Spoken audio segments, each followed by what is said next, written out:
Hello students, what is structural organization of a cell? What is a cell made up of? क्या है cell का structure, क्या है इसके basic components? Cell.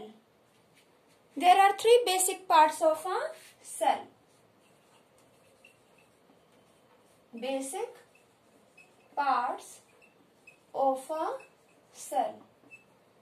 These are three. First, cell membrane, or we can say plasma membrane.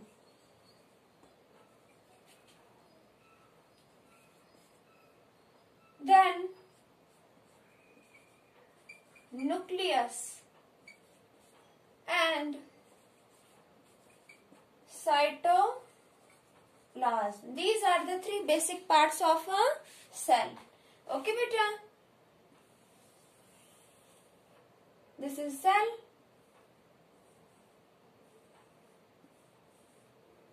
This is structure of a cell. This is nucleus,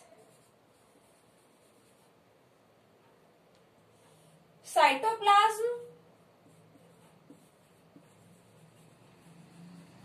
and this is plasma membrane. Plasma membrane. Plasma membrane. Now I am explaining you plasma membrane. Plasma membrane is a membrane. It selects the materials to come in and out of the cell. So it is called a selective permeable membrane. Plasma membrane, or we can say cell membrane. It is also called selective permeable membrane. क्योंकि कुछ selected materials को ही ये allow करती है अंदर आने के लिए और बाहर जाने के लिए, सभी मटेरियल्स को नहीं. Plasma membrane is also called selective permeable membrane because it allows some selected molecules to come in and out of the cell. It does not allow all materials to pass through it to come in or out. Okay beta, that's why plasma membrane is called selective, क्योंकि select करती है कुछ particular molecules को, permeable permit करती है, permission देते कि तुम आओ या मुझ में से जाओ. इसमें कोई material आता है या इसमें से बाहर जाता है, कौन अलाउ करती है? Plasma membrane. So it is also called selective permeable membrane. क्या सब्सटेंस इन होगा या क्या सब्सटेंस आउट होगा, it is decided by plasma membrane. तो ये सिलेक्ट करते हैं मटेरियल्स को, परमिट करती है कि तुम अंदर आओगे या नहीं. कोई भी मटेरियल अंदर आएगा नहीं, डिपेंड करता है किस पर? सेल मेम्ब्रेन पर, प्लाज्मा मेम्ब्रेन पर. That's why plasma membrane is also called selective permeable membrane. Okay beta, now structure of plasma membrane. कैसा है प्लाज्मा मेम्ब्रेन का स्ट्रक्चर? बेटा plasma membrane, its model is fluid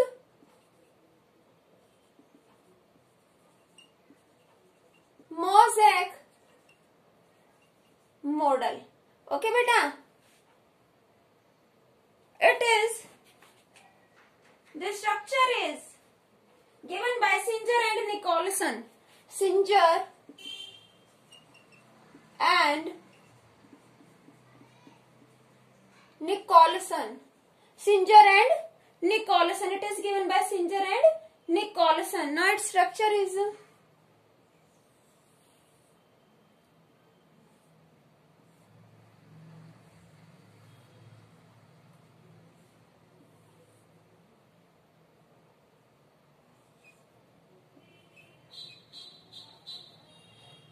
It consists of phospholipids.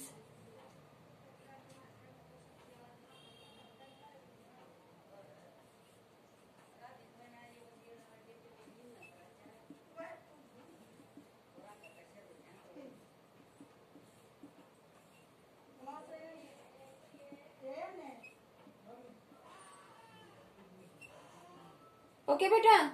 It consists of intrinsic and extrinsic protein. Intrinsic protein, head, tail. Bilayer. It consists of bilayer of phospholipids.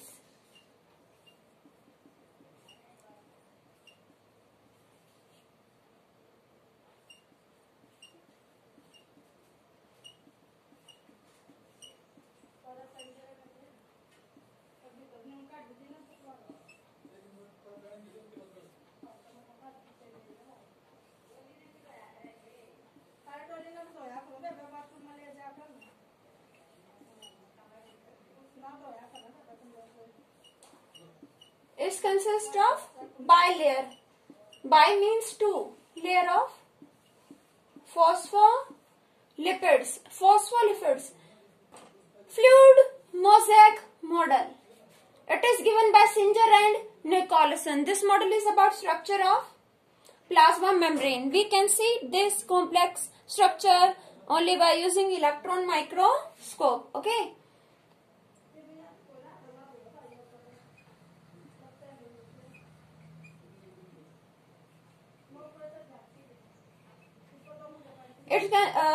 These are intrinsic protein, दोनों layer को cover कर रहे हैं. Extrinsic protein upper part में दिखाई दे रहा है आपको. These are glycolipids and this part is protein. This branched part is branched carbohydrate.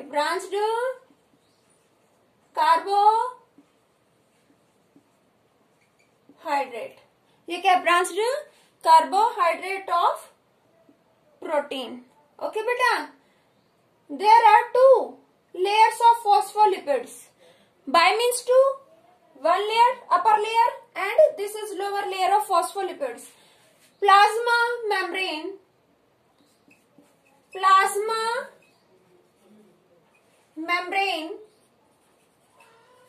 इसके constituents क्या हैं? Its constituents are, it consists of 75% phospholipids. Phospholipids means plasma membrane में 75% तो क्या प्रेजेंट है? phospholipids. कितने सारे phospholipids हैं? ये क्या है? हेड और ये क्या है? टेल. ये है हाइड्रोफिलिक और ये टेल क्या होते हैं? Hydrophobic. Hydrophilic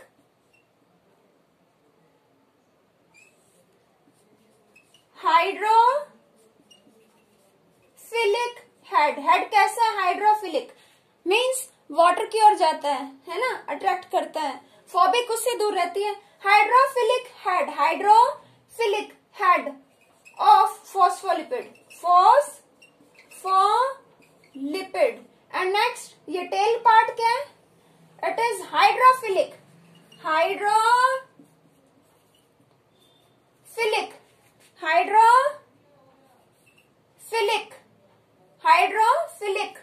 tail of phospholipid.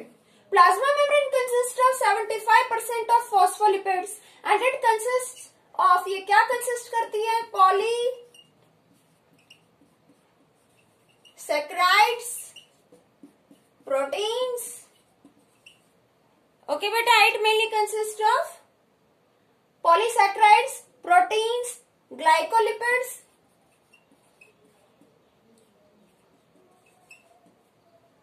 Phospholipids, glycolipids, protein, okay बेटा, and lipids and proteins, lipids and proteins make it flexible. Plasma membrane is flexible. क्या करती है? सब्सटेंसेस को अपने अंदर ले लेती है कैरियर प्रोटीन्स के थ्रू. कैसे प्लाज्मा मेम्ब्रेन? फ्लेक्सिबल. किसकी वजह से? Due to protein and lipids. Protein और लिपिड्स की वजह से प्लाज्मा मेम्ब्रेन क्या है? फ्लेक्सिबल है बेटा.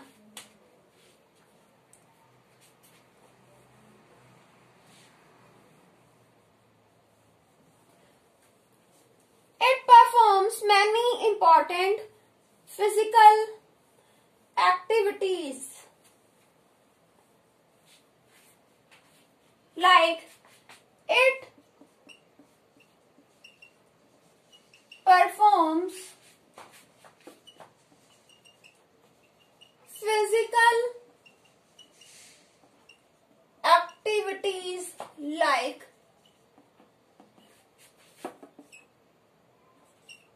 diffusion,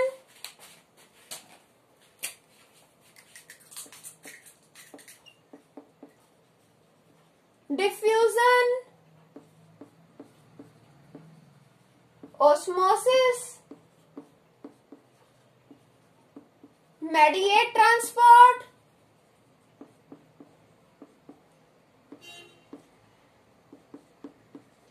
endocytosis, exocytosis, endocytosis and exocytosis. Diffusion means movement of molecules, movement of solid, liquid or gaseous particles from higher concentration to lower concentration. किसी bottle में परफ्यूम है, ओके, जैसे इसका लिड ओपन करोगे तो क्या होगा? मिक्स हो जाएगी. जो पार्टिकल्स है परफ्यूम के एयर में मिक्स होंगे. यहाँ क्या था? Concentration means amount. Concentration means amount. Particles का अमाउंट ज्यादा था, पार्टिकल्स मूव कर गए ज्यादा कंसंट्रेशन से लो कंसंट्रेशन की ओर. Diffusion means particles high concentration से लोअर कंसंट्रेशन की ओर मूव कर जाते हैं. बेटा एक टैंक है, आपने देखा होगा ना, वीट टैंक, गेहूं का ठेका देखा है ना सभी ने. इसमें क्या होता है? जैसे ही बहुत सारा क्या है इसमें वीट है, वीट ग्रेन्स हैं. जैसे यहाँ से ओपन करते तो क्या होता है? वीट निकल के आते. क्यों आए? ऐसा क्या हुआ? यहाँ क्या था? वीट का अमाउंट ज्यादा, कंसेंट्रेशन ज्यादा, और बाहर वीट ग्रेन्स थे नहीं. तो आपने नोटिस किया होगा वीट ग्रेन्स निकलते रहेंगे जब तक कि अंदर और बाहर का कंसेंट्रेशन इक्वल ना हो जाए. नोटिस किया होगा. मींस हायर कंसेंट्रेशन से लोअर कंसेंट्रेशन की ओर पार्टिकल्स का मूवमेंट होता है. एक बैलून है बेटा, ओके, इसमें क्या है? गैस है. फिर it is a balloon, it consist of gas, it is filled with gas. When you prick it, when you open it, gas come out of the balloon and mix into the atmosphere. Atmosphere में mix up हो जाएगी. अंदर क्या था? Air particles क्या लगा रहे थे? प्रेशर. अंदर प्रेशर ज्यादा था पार्टिकल्स का, कंसेंट्रेशन ज्यादा थी, अमाउंट ज्यादा था पार्टिकल्स का as compare to outside of balloon. तो जैसे ही बैलून में कहीं भी हल्का सा होल हो जाए, रास्ता इसे मिल जाए, तो अंदर की गैस क्या होगी? गैस पार्टिकल्स क्या होंगे? मूव कर जाएंगे बाहर. अंदर क्या था? अंदर वो आपस में कोलाइड कर रहे थे, टकरा रहे थे, कंसेंट्रेशन ज्यादा था. Higher concentration to lower concentration particles का क्या हो गया? Movement. Diffusion means movement of particles, may be solid, may be particles of liquid और may be gaseous particles. When particles move from higher concentration to lower concentration. Concentration means amount. जब particles higher concentration से lower concentration में जा रहे हैं तो हम उसे क्या कहते हैं? डिफ्यूजन, मिक्स होना, इंटरमिक्सिंग ऑफ पार्टिकल्स. और particles always move from higher concentration to lower concentration. हाँ, जहां उनका अमाउंट ज्यादा पार्टिकल्स का, वहां से वो कहा जाएंगे जहां उनका अमाउंट कम. एक पाइप है, इसमें वाटर पास हो रहा है. आप देखते हो ना, कभी भी आपने टैप में किसी पाइप को लगाया होगा, आप क्या नोटिस करते हो? कितने प्रेशर से वाटर की सप्लाई हो रही है. तो वहां प्रेशर ज्यादा है और यहाँ क्या पाइप के आउटसाइड है प्रेशर? जब वाटर मॉलिक्यूल्स ही नहीं है या बहुत ही कम है तो मूवमेंट भी नहीं है, प्रेशर भी नहीं है, कंसंट्रेशन पार्टिकल्स का अमाउंट भी कम है।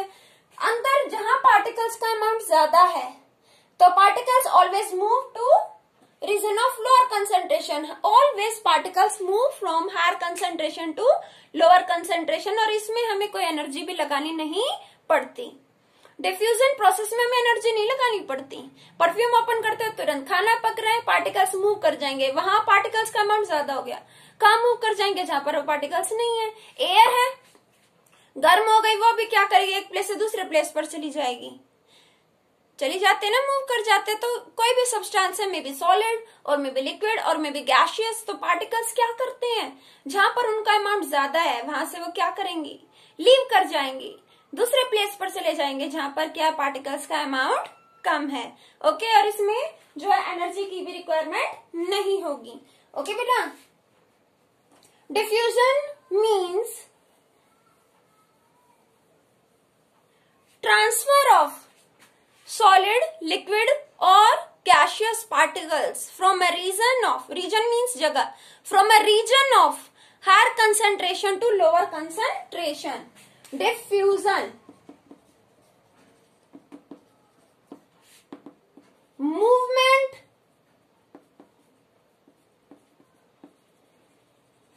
of particles. पार्टिकल्स क्या हो सकते हैं? सॉलिड भी हो सकते हैं, लिक्विड भी हो सकते हैं और गैस के भी हो सकते हैं। Movement of particles from region means जगह, from a region of higher concentration to lower concentration, higher concentration से लोअर कंसंट्रेशन की ओर पार्टिकल्स का movement of particles, solid, liquid या गैस किसी के भी पार्टिकल्स मूव कर रहे हैं higher concentration to lower concentration, that is diffusion. Okay बेटा, डिफ्यूजन मीन्स आप किशमिश रख देते हो पानी में, बाहर क्या है इसके आसपास? वाटर का अमाउंट ज्यादा है, किशमिश के अंदर है पानी नहीं है, लेकिन आप कुछ टाइम बाद देखोगे किशमिश फूल जाते हैं, स्वेल हो जाती है ना। स्वॉलन रेजिन, रेजिन मीन्स किशमिश, क्यों? इसने क्या किया? वाटर को एब्जॉर्ब किया। इट मीन्स वाटर का मूवमेंट कहाँ हुआ?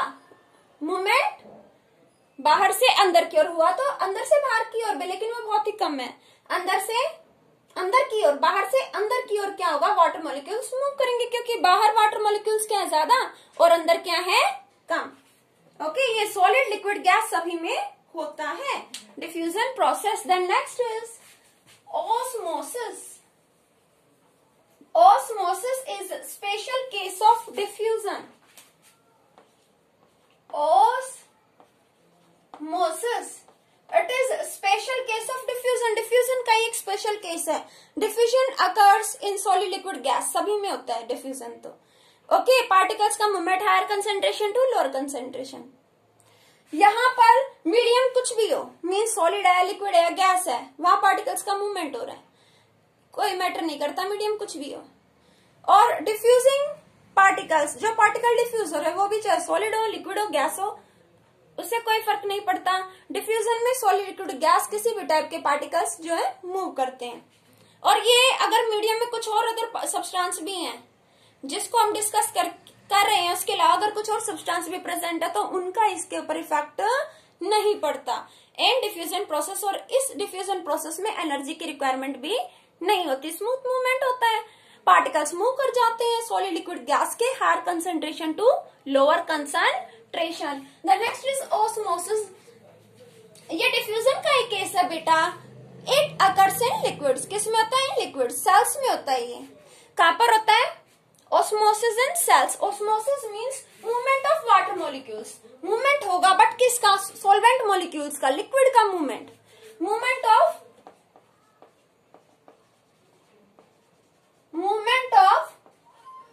वाटर या कोई अदर सॉल्वेंट हो पर वो लिक्विड हो, सॉल्वेंट तो लिक्विड ही होगा। मूवमेंट ऑफ वाटर मॉलिक्यूल्स है ना डिफ्यूजन का केस। डिफ्यूजन तो सॉलिड, लिक्विड, गैस तीनों में होता है, बट ये लिक्विड्स में होता है। Movement of water molecules from a region means जगह, from a region of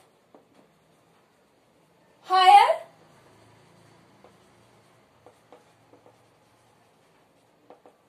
from a region of higher concentration of particles, और ऐड कर लीजिए, उसमें भी ऐड कर सकते हो, higher concentration of particles to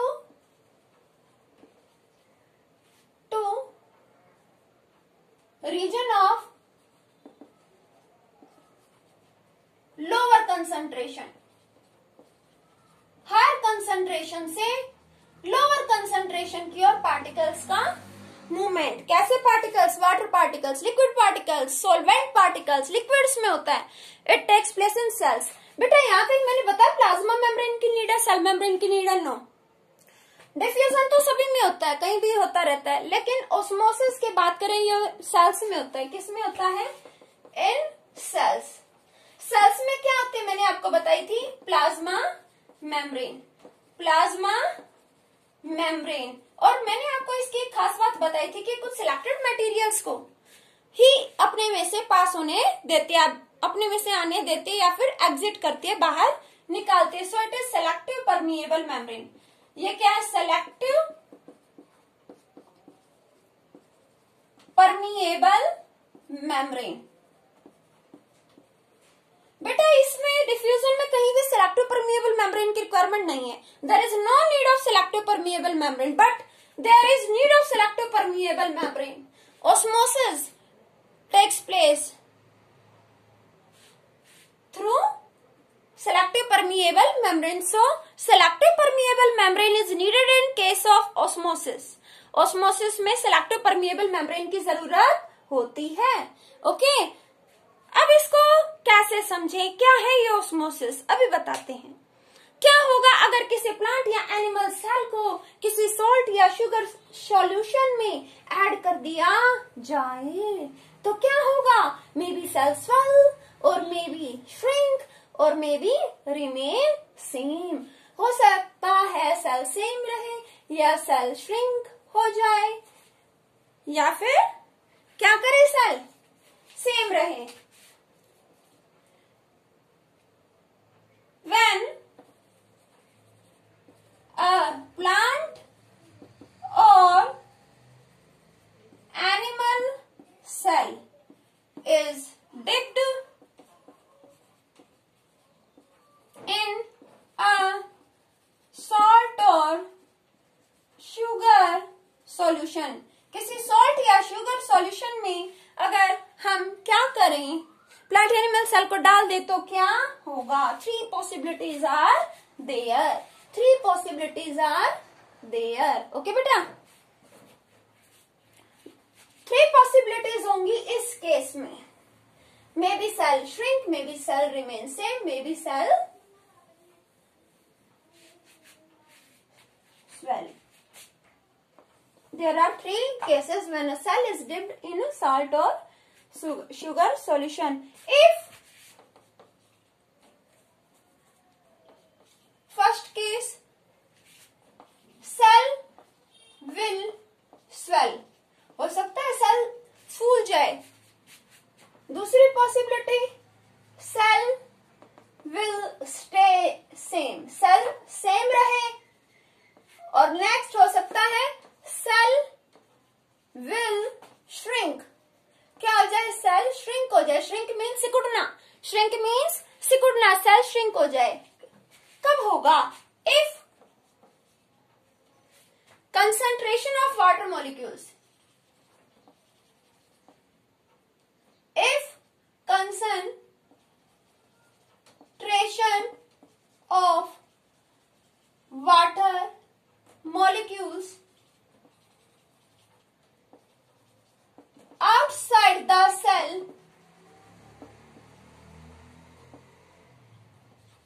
is higher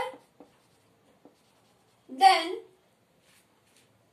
as inside the cell. अगर वाटर की कंसंट्रेशन बाहर ज्यादा है सेल के कंपैरिजन में और सेल में कम है, तो क्या होगा? Cell will gain water, cell water gain करेगा बाय ऑस्मोसिस। ऑस्मोसिस के थ्रू सेल क्या करेगा? वाटर गेन करेगा। ओके, और वो सॉल्यूशन कैसा है जिसमें सेल स्वेल हो रहा है? Such solution is hypotonic solution. Hypotonic solution, hypotonic solution. बेटा हमने एक रेजिन ली, किशमिश ली। ओके बेटा, एक मीडियम प्रोवाइड किया, वाटर, इसमें क्या है हमारे? रेजिन, किशमिश। वाटर मॉलिक्यूल्स इन भी होंगे, आउट भी, अंदर भी जाएंगे। अगर अंदर मॉइस्चर है थोड़ा बहुत तो वो भी बाहर आएगा, लेकिन बाहर वाटर का कंसंट्रेशन ज्यादा है, वाटर पार्टिकल्स ज्यादा है, तो क्या होगा? यहां हमने मिक्सचर लिया, सिर्फ वाटर ही नहीं है, मतलब वाटर ज्यादा है, सॉल्ट बहुत ही कम है। सॉल्ट सॉल्यूशन या शुगर सॉल्यूशन बताया था मैंने आपको, सॉल्ट या शुगर सॉल्यूशन। लेकिन हम कह रहे हैं अगर इस सॉल्यूशन में सॉल्ट या शुगर तो बहुत ही कम है और वाटर का कंसंट्रेशन बहुत बहुत ज्यादा है, तो हायर कंसंट्रेशन वाटर का आउटसाइड में और अंदर कम है। तो मैंने आपको बताया जब भी पार्टिकल्स ऑलवेज कैसे मूव करेंगे? जहां वो ज्यादा है वहां से कहा मूव करेंगे? कम। आप किशमिश को पानी में भिगो देते हो और वो फूल जाती है, यानी उसने वाटर लिया। क्यों लिया? क्योंकि उसके अंदर कम था या नहीं था, है ना? तो तभी तो बाहर से अंदर की ओर मूवमेंट हुआ वाटर मॉलिक्यूल्स का।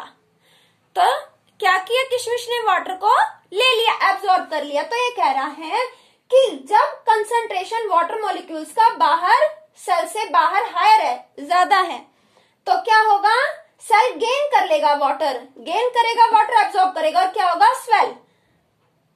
रेजिन मीन्स किशमिश, रेजिन, या फिर अगर कोई सेल है, एनिमल या प्लांट सेल है, रेजिन विल स्वेल।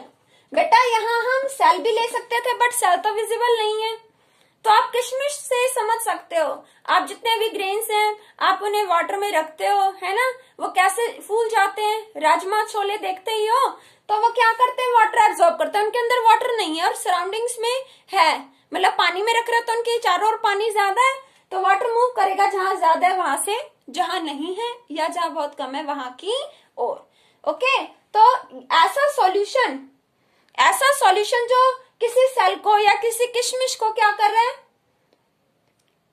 स्वेल कर रहा है, मतलब फूल गया ना सेल, किशमिश फूल गई, इसने एब्जॉर्ब कर लिया, इसने ले लिया, इनटेक कर लिया वाटर मॉलिक्यूल्स का अपने आसपास से। तो ये सॉल्यूशन कैसा है? Hypotonic, hypotonic solution. Okay, the next cell will stay same. हो सकता है सेल वैसा का वैसा रहे। इट मीन्स ऐसा कब होता है? जब मैम कोई ट्रांसफर ही नहीं होता या इक्वल ट्रांसफर होता है, इतना ही पानी अंदर जा रहा है, इतना ही बाहर आ रहा है। ऐसा तब होगा जब बाहर और अंदर सेल के वाटर मॉलिक्यूल्स का अमाउंट सेम हो। बेटा जब किशमिश के बाहर भी उतना ही पानी है, उसके अंदर भी पानी है, तो क्या वो और ज्यादा होगी? क्या नहीं ना, उसकी भी तो लिमिट है, तो वो सेम रहेगी, चेंज नहीं आएगा। कोई भी सेल है अगर उसके अंदर ऑलरेडी वाटर है और उसकी सराउंडिंग में भी उतने ही वाटर मॉलिक्यूल है, तो वो एब्जॉर्ब नहीं करेगी। ये देखेंगे ना कि बाहर कंसंट्रेशन, अगर सेल के अंदर भी उतना ही वाटर का कंसंट्रेशन है, बाहर भी उतना है, तो नेट मूवमेंट, ओवरऑल मूवमेंट क्या होगा? जीरो। अंदर से बाहर भी जाएगा वाटर, बाहर से अंदर भी आएगा, ये काम तो तीनों केसेस में चलेगा। बट ओवरऑल हो क्या रहा है? यहाँ पर बाहर से अंदर ज्यादा जा रहा था। और इसके बात करती हूँ, इस केस में नेट मूवमेंट जीरो, मीन्स जितना अंदर गया उतना बाहर आया। Okay, if concentration of water molecules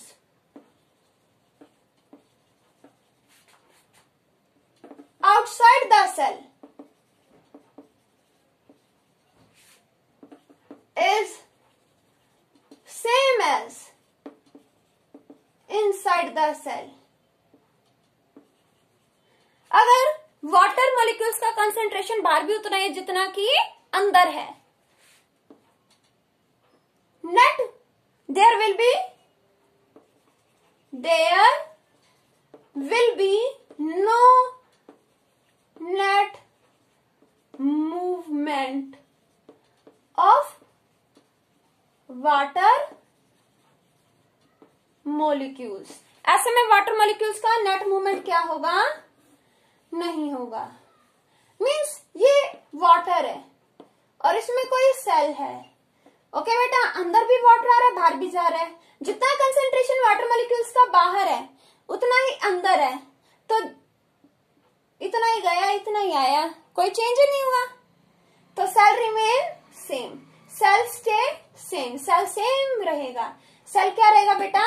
cell का साइज रहेगा सेम. अगर अंदर और बाहर कंसेंट्रेशन पार्टिकल्स का सेम है, मूवमेंट नहीं होगा. मूवमेंट तो तब होता है ना जब एक जगह पार्टिकल बहुत ज्यादा है और एक जगह कम है, तभी तो होगा, अदरवाइज नहीं होगा. ओके बेटा, तो नेट मूवमेंट तो हो रहा है अंदर से बाहर, बाहर से अंदर, लेकिन नेट मूवमेंट मीन्स ओवरऑल जो मूवमेंट है वो तो जीरो हो गया. मान लो कुछ अंदर गया तो कुछ बाहर भी आ गया, इक्वली हो गया. Net movement, overall movement zero, तो सेल रिमेन सेम. तो ऐसा सॉल्यूशन, यहां भी सॉल्ट या शुगर सॉल्यूशन है, सॉल्ट या शुगर सॉल्यूशन ही है हमारे पास. बट क्या होगा यहाँ पर? सॉल्यूशन में सेल का साइज सेम रहेगा. अगर किशमिश है तो उसका साइज भी सेम रहेगा. सच सॉल्यूशन, ऐसा सॉल्यूशन क्या है जो कोई चेंज नहीं ला रहा? Such solution is called isotonic, isotonic solution. ऐसा सॉल्यूशन क्या कहलाता है बच्चे? Isotonic solution. Isotonic solution. Next, cell will shrink. कब श्रिंक होगा? If concentration of water molecules outside the cell is less as inside the cell.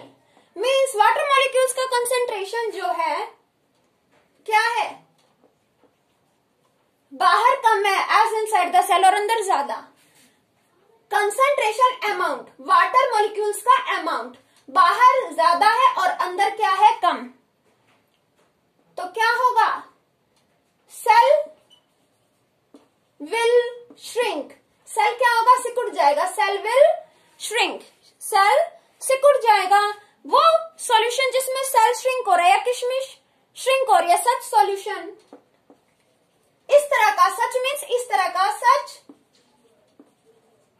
Solution is called hypertonic solution. Hypertonic solution. Hypertonic solution वो solution है जिसमें cell shrink हो जाता है. Hippopotamus, hypo मोटा, hypotonic cell मोटा हो जाएगा. आइसोटोनिक सेम रहेगा. हाइपर कमजोर हो जाएगा, श्रिंक हो जाएगा, सिकुड़ जाएगा. Okay, such solution is hypertonic solution जिसमें सेल क्या होगा? श्रिंक. बेटा आपने किशमिश रखी थी यहाँ वाटर में तो वो फूल गई है ना, आप उसी को ले लो. आपने सॉल्यूशन लिया हुआ है सॉल्ट या शुगर सॉल्यूशन. इसमें सॉल्ट या शुगर का अमाउंट बहुत ज्यादा है और वाटर का अमाउंट कम है. वाटर का अमाउंट क्या है? कम. जब इसमें आपने किशमिश या कोई सेल रखा हुआ है, अंदर वाटर का कंसंट्रेशन ज्यादा है और बाहर क्या है? सॉल्ट पार्टिकल्स हैं बहुत ज्यादा इस सॉल्यूशन में, तो वाटर पड़ गया कम. मीन्स सेल के बाहर वाटर का कंसंट्रेशन कम और अंदर ज्यादा. तो आप ही बताओ कि वाटर का मूवमेंट कहाँ होगा? जब अंदर ज्यादा और बाहर कम है तो अंदर से बाहर, और अंदर का पानी निकल गया उस किशमिश का तो वो क्या होगी? श्रिंक. किशमिश क्या हो जाएगी? श्रिंक. ये जो सेल है सेम वे किशमिश की तरह ही जो सेल है, अगर इसके अंदर वाटर का कंसंट्रेशन ज्यादा है, अमाउंट ज्यादा और बाहर कम है, तो ये क्या करेगा? वाटर का मूवमेंट बाहर की ओर ज्यादा होगा और अपने अंदर का वाटर निकालेगा, तो ये क्या हो जाएगा बेचारा? श्रिंक हो जाएगा। क्या हो जाएगा? श्रिंक हो जाएगा, साइज छोटा पड़ जाएगा। देखो इसको और छोटा कर देते हैं, आपको और अच्छे से आ जाएगा। क्या हो गया? Cell will shrink, cell will shrink. Shrink हो गया किसमें? Hypertonic, hypertonic. और आइसोटोनिक में cell will stay same, cell क्या रहेगा? सेम। ओके बेटा, ऐसे ही अगर हम केस लेते हैं एग का, एग का जो कवर है, एग कवर की बात करें, that is made up of calcium carbonate, calcium carbonate से बनी। अगर हम इसे किस में रखें? डाइल्यूट, डाइल्यूट हाइड्रोक्लोरिक एसिड या डाइल्यूट सल्फ्यूरिक एसिड में आप रखो, तो ये क्या हो जाएगा? Egg D shelled, D shelled. Egg का कवर क्या होगा? रिमूव हो जाएगा, डी शेल्ड। एग कैसा हो जाएगा? डी शेल्ड, मीन्स उसका कवर रिमूव हो जाएगा। अगर आप डाइल्यूट एसिड के अंदर, डाइल्यूट सल्फ्यूरिक या डाइल्यूट हाइड्रोक्लोरिक एसिड के अंदर, मेनली सल्फ्यूरिक एसिड के अंदर रखोगे आप, कैल्शियम कार्बोनेट रिमूव हो जाएगा, कवर रिमूव। मेन पर्पज क्या? हमें अंदर का एग मिल जाएगा, कवर हट जाएगा। कवर हार्ड होता है ना। अब आप उसको इन तीनों केसेस में रखो तो आप क्या पाओगे? फर्स्ट केस में हाइपोटोनिक सॉल्यूशन में एग फूल जाएगा, आइसोटोनिक सॉल्यूशन में वो सेम रहेगा, और हाइपरटोनिक में वो श्रिंक हो जाएगा। ओके ओके बेटा, I hope is it clear to you? It is very important from the examination point of view. Then diffusion हो गया। ऑस्मोसिस, ऑस्मोसिस में क्या है? सभी केसेस में देख रहे हो ना, selective permeable membrane is needed, selective permeable membrane चाहिए। और यहाँ पर ट्रांसपोर्ट होता है ऑलवेज किसका? वाटर मॉलिक्यूल्स का। कौन ट्रांसपोर्ट हो रहे हैं? Water molecules. और मीडियम भी क्या यूज किया हमने? Water molecules. और अगर कोई अदर सब्सटेंस प्रेजेंट है उस मीडियम में तो वो इफेक्ट डालेगा, वो इफेक्ट डालता है ऑस्मोसिस के ऊपर। ओके बेटा, हम डे टू डे लाइफ में बहुत से एग्जांपल देखते हैं डिफ्यूजन के, ऑस्मोसिस के। ये गैसेस हैं, बात करें गैसेस की, gases like carbon dioxide, oxygen. कोई भी सेल है, हम अपने सेल्स की बात करते हैं, रेस्पिरेशन प्रोसेस में हम क्या लेते हैं? ऑक्सीजन इन और कार्बन डाइऑक्साइड आउट। ये समझ आ रहा होगा? एरो अंदर मीन सेल के अंदर क्या गई? ऑक्सीजन। और जो फूड है उससे क्या प्रोड्यूस हुई? Energy, carbon dioxide out. तो ये किस प्रोसेस के थ्रू हो रहा है? गैसेस का एक्सचेंज किसके थ्रू हो रहा है? अंदर ऑक्सीजन क्यों गई? मीन्स अंदर ऑक्सीजन कम है, अंदर ऑक्सीजन कम है। और कार्बन डाइऑक्साइड बाहर क्यों गई? क्योंकि कार्बन डाइऑक्साइड सेल के अंदर ज्यादा हो गई। तो जब कोई चीज कहीं पर ज्यादा होगी तो वो कहाँ शिफ्ट हो जाएगी? जहां वो कम है। Solid liquid gas, solid liquid gas में जो मॉलिक्यूल्स का ट्रांसफर होता है हायर कंसेंट्रेशन से लोअर कंसेंट्रेशन की ओर, उसे हम कहते हैं डिफ्यूजन। बट अगर हम बात करते हैं लिक्विड्स की तो डिफ्यूजन में ही इसी का एक सब केस हो गया ऑस्मोसिस। अगर लिक्विड्स में हो रहा है movement higher concentration to lower तो हम कहते हैं ऑस्मोसिस। और एक बात और, डिफ्यूजन में सिलेक्टिव परमिएबल मेम्ब्रेन की जरूरत नहीं होती, लेकिन ऑस्मोसिस में मैंने दिखाया ना आपको, selective permeable membrane is needed. और अगर मीडियम में कुछ और सब्सटेंस है तो उनका इफेक्ट भी पड़ता है, बट डिफ्यूजन में कोई इफेक्ट नहीं पड़ता। और ऑस्मोसिस में जो पार्टिकल्स इन्वॉल्व होते हैं वो लिक्विड पार्टिकल्स होते हैं, मीडियम भी लिक्विड होते हैं। और इसमें तो कुछ भी हो सकता है, सॉलिड, लिक्विड और गैस। डिफ्यूजिंग पार्टिकल्स में भी सॉलिड, लिक्विड और गैस इन डिफ्यूजन। ओके। और फूड, ये तो हो गई गैसेस की बात। फूड क्या है? सॉलिड। फूड क्या होता है? सॉलिड है ना बेटा फूड। तो फूड भी डिफ्यूजन के थ्रू, फूड भी डिफ्यूजन प्रोसेस के थ्रू सेल्स में जाता है। डिफ्यूजन यानी मूवमेंट। ब्लड में फूड है, सेल तक नहीं पहुंचा, सेल के अंदर फूड की नीड है तो वो ट्रांसपोर्ट हो जाएगा डिफ्यूजन प्रोसेस के थ्रू। हायर कंसेंट्रेशन बाहर है सेल के फूड की तो फूड एंटर कर जाएगा, सेल मेम्ब्रेन के अंदर चला जाएगा। ओके, ये आगे आप करोगे। ऑस्मोसिस, ऑस्मोसिस ऐसे ही मिनरल्स का भी, minerals and nutrients and diffusion process के थ्रू जो है प्लांट है बेटा, प्लांट है, ये प्लांट रूट है। ओके, ये क्या है? सॉइल। इसमें क्या है? Nutrients, water. ओके, और लीव्स क्या प्रिपेयर कर रही हैं? फूड। क्या बना रही हैं? फूड। तो फूड का, वाटर का, न्यूट्रिएंट्स का, इन सारी चीजों ट्रांसपोर्ट होता है या नहीं?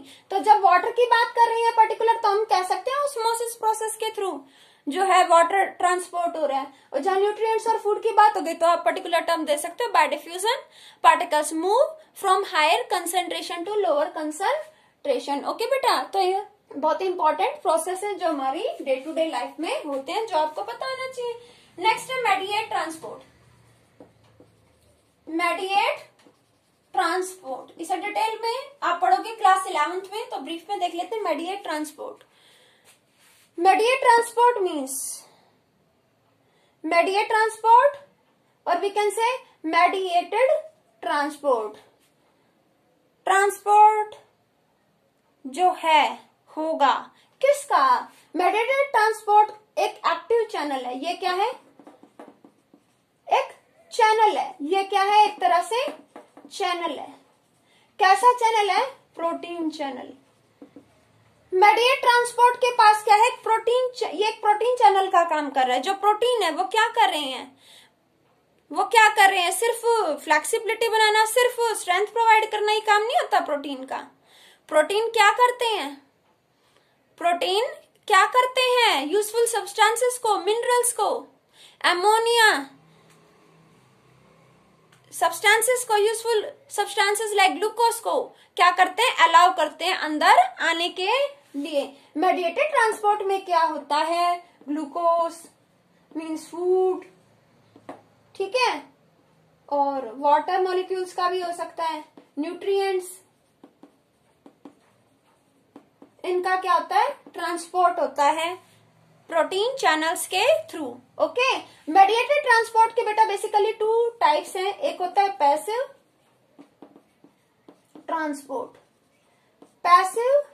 ट्रांसपोर्ट, एक होता है एक्टिव ट्रांसपोर्ट। डिटेल में नहीं करेंगे बेटा। मेडिएटेड ट्रांसपोर्ट मीन सब्सटेंसेस का ट्रांसपोर्ट होगा। एक तो हो सकता है पैसिव और एक क्या है? एक्टिव। पैसिव ट्रांसपोर्ट में क्या हो रहा है? सब्सटेंसेस का मूवमेंट होगा हायर कंसेंट्रेशन से लोअर कंसेंट्रेशन के, जैसे कि आपने डिफ्यूजन और ऑस्मोसिस में देखा कि जहां सब्सटेंस ज्यादा है। अब ये कोई सेल है, ये मेम्ब्रेन है, ठीक है बेटा, ये कोई सेल है, ये सेल मेम्ब्रेन है। इसके अंदर का पोर्शन क्या कहलाता है? Cytosol. This is cell membrane. Cell membrane के अंदर साइटोजोल, ठीक है। अब साइटोजोल, ये सेल मेम्ब्रेन है, इसकी मेम्ब्रेन है, ये अलाउ करेगी कोई चीज अंदर आएगी या नहीं। तो अगर बाहर इन सब्सटेंसेस का कंसेंट्रेशन ज्यादा और अंदर कमी है तो ये क्या होंगे? मूव कर जाएंगे हायर कंसेंट्रेशन टू लोअर। ये तो हो गया पैसिव ट्रांसपोर्ट, स्लो है, इसमें एनर्जी की जरूरत नहीं है। नेक्स्ट है एक्टिव। जब कोई काम एक्टिवली कर रहा है तो एनर्जी चाहिए। एक्टिव ट्रांसपोर्ट, इस टाइप के ट्रांसपोर्ट में क्या होता है? यहाँ पर एनर्जी की काफी रिक्वायरमेंट होती है, यहाँ अपोजिट है। देखो एक बात समझो कि इंपॉर्टेंट टर्म होती है कंसंट्रेशन ग्रेडियंट। कंसंट्रेशन ग्रेडियंट का मतलब है एक ग्रेडियंट बन जाता है, एक डिफरेंस क्रिएट हो जाता है। एक जगह पार्टिकल्स आई हैं, एक जगह कम है या है नहीं।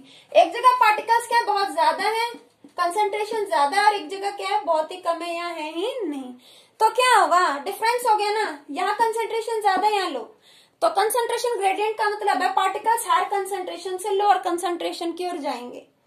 ओके, लेकिन एक्टिव ट्रांसपोर्ट में अपोजिट है। जो पार्टिकल्स है उनका मूवमेंट, पैसिव में क्या ट्रांसपोर्ट हो रहा है? किस तरह से?